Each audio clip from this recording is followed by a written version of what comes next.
2 minuts i 3 quarts de 8 del vespre. El 60% de les empreses que van patir un ciberatac l'any passat han vist obligades a tancar. És una xifra que podria incrementar-se, atenció, perquè des que va començar la pandèmia aquest tipus de delictes ha augmentat. Tenir temps i estar confinats a casa han adobat el terreny perquè els ciberdelinqüents ataquin empreses i particulars, com qualsevol de nosaltres, i per això hem d'estar alerta. Bruno Pérez, bona tarda. Molt bona tarda. Bé, cada vegada és més habitual que hi hagin aquest tipus d'atacs i aquest matí, quan ha passat el que ha passat amb Google, tots hem pensat que tu hi estaves al darrere, no sabem per què, o que tenia alguna cosa a veure amb això que explicaríem avui. Bueno, ja, com t'ho explicaria? De sèrie darrere sí que estava darrere perquè ho estava seguint-ho a temps real. No, estava seguint-ho a temps real. Bueno, ja heu vist, ha caigut aquest servei, ha estat una hora, han sigut els serveis d'autentificació de les comptes d'usuaris. Fa uns minuts Google oficialment ha explicat què ha passat. Resulta que s'han quedat sense espai al disc dur i de la màquina que porta tot el control d'usuaris, i aquest és el motiu aparentment que diuen. Jo d'aquí l'únic que us vull donar és un consell de Nadal, que és quan vegis els servidors de Google d'autentificació caure, canvia la contrasenya ja d'una vegada. O sigui, l'hauríem de canviar ara? Jo aconsello canviar-la. També, mira, això que estem parlant de les estafes i així, ha sigut divertíssim perquè fent el seguiment aquest temps a temps real, quan portàvem uns 40 minuts d'aquesta caiguda, ja han començat a entrar els primers phishings, vale? Un phishing és un correu electrònic que es fa passar per Google i et diu «Ei, que sé que tens problemes», m'entens? Sí. Però esclar, és divertíssim perquè ho estava rebent gent que tenen comptes a Outlook, que tenen comptes a altres servidors. I ja començaven a rebre «Ei, que sóc el teu servidor, que m'has de donar la teva contrasenya per jo verificar perquè saps tu que tinc problemes». O sigui, fixa't bé la rapidesa que tenen els estafadors en adaptar-se per intentar-te agafar aquesta contrasenya i a partir d'aquí segrestar-te el teu compte. I què pot passar si ens el segresten? Penso, què passa si em segresten el meu compte i algú me llegeix tots els meus correus? Que segurament el teu correu estarà enllaçat amb alguna xarxa social. Segurament la contrasenya d'aquest correu és el mateix que el de la xarxa social. Per tant, ja t'han agafat també el control de la teva xarxa social. En el correu electrònic reps si compres en el banc, si te'n vas de viatge, etc. I els dolents, que són unes màfies organitzades, el que es dediquen és anar perfilant i veure aviam per on et poden extorsionar.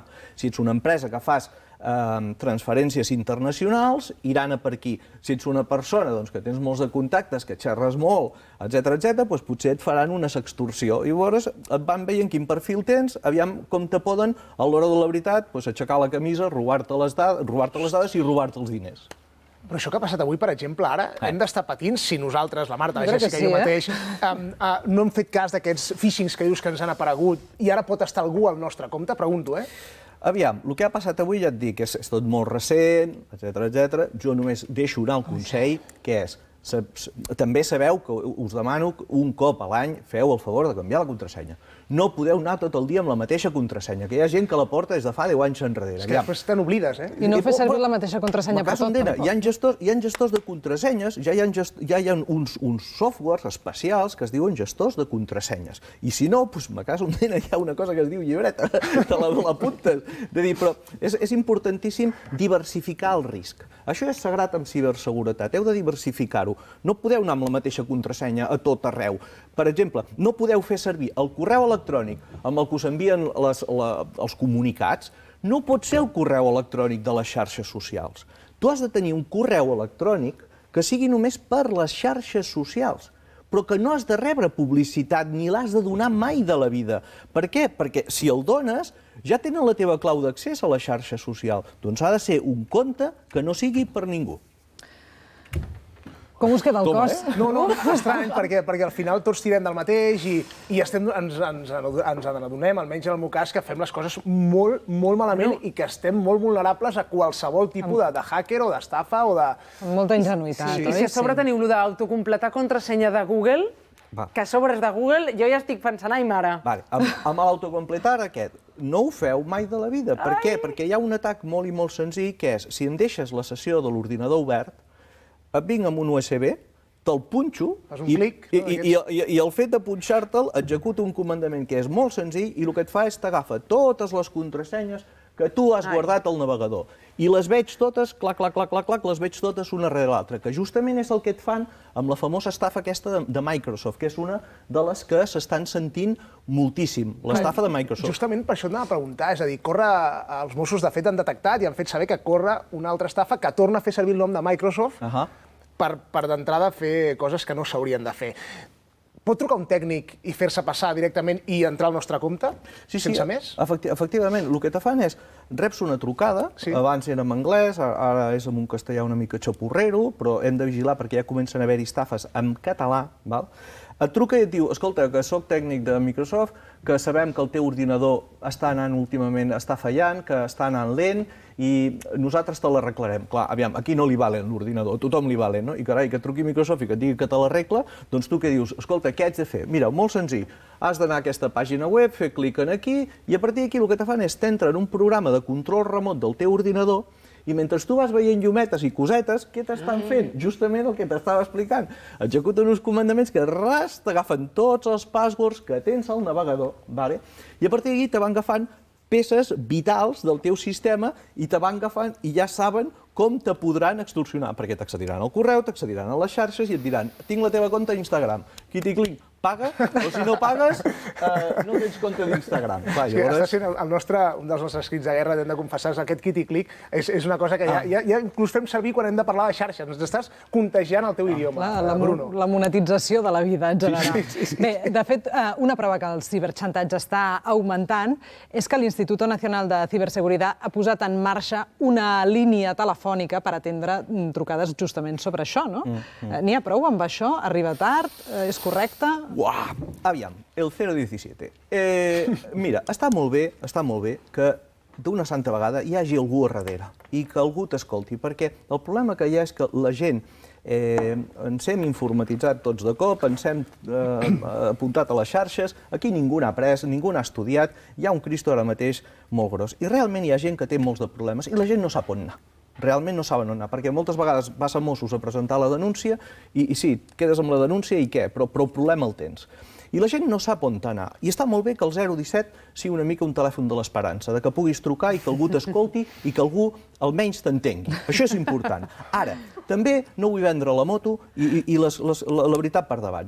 Al tanto, els que us trobeu amb casos greus d'aquests de segrestos d'informació tipus ransom, que crec que en parlarem després. Ara mateix. Perquè aviam, el 017 no et solucionarà la vida, et donarà consells. Et dirà, fes còpies, fes això, fes l'altre, et donarà consells. Però a vegades les solucions no et vindran per aquest número. Però està molt bé que algú t'escolti i també està molt bé totes les guies que estan començant a treure l'INCIBE. Realment n'hi ha una de molt bona, l'acaba de treure fa 2 setmanes, que és com bastionar casa teva, com protegir el router d'una santa vegada, que és la porta de casa teva que ningú li fa cas. Doncs han fet un manual d'instruccions que està bé. On el podem consultar? A incibe.es o a OSI, que és l'oficina de cibernautes, a osi.es, i a partir d'aquí l'acaben de publicar ara mateix. També n'han fet un de les típiques estafes que hi ha. És llenguatge de ciberseguretat que estan molt bé. Bé, després en donarem més detalls, però abans, Marta, ho apuntava una mica el Bruno, però què passa exactament al nostre ordinador quan algú ens fa ciberxantatge? Doncs mira, un de les estafes més habituals, les més freqüents, ja ho ha apuntat el Bruno, és el que s'anomena ransomware. I què vol dir aquesta paraula? Doncs bé, ransomware ve de ransom, que en anglès ara volem vol dir rescat, i de ware, que prové de la paraula software. Per aquí tenim doncs la unió de ransomware. Si els arxius tinguessin vida, segurament, quan aquesta gairebé paraulota, en podríem dir, entre el nostre ordinador amb ransomware, segurament els arxius farien aquesta cara perquè queden totalment empresonats, queden bloquejats i sembla que només pagant una quantitat, això és el que com a mínim ens diuen, podrem desxifrar aquests documents i poder recuperar-los. Seria pràcticament com un segrest, però en aquest cas, en lloc de persones, el que ens segresten són els nostres documents, els nostres arxius i tota la informació que guardem al nostre ordinador. De fet, és que, clar, ens trobem que no podem accedir a res perquè està xifrat i necessitem un codi per poder desxifrar-ho. De fet, normalment rebem un missatge en el qual ens demanen un rescat, el que dèiem ransom, una quantitat de diners que paguem, i d'aquesta manera podrem desxifrar els nostres arxius. Però el que no sé, Bruno, és com ens arriba aquest ransomware al nostre ordinador. Has apuntat algunes vies, però quines són les més freqüents? Mira, normalment et ve per dues vies. Una és el famós phishing. El phishing és aquest correu electrònic que te'l menges amb patates, et creus que és autèntic, i l'únic que et demana és a vegades fer un clic.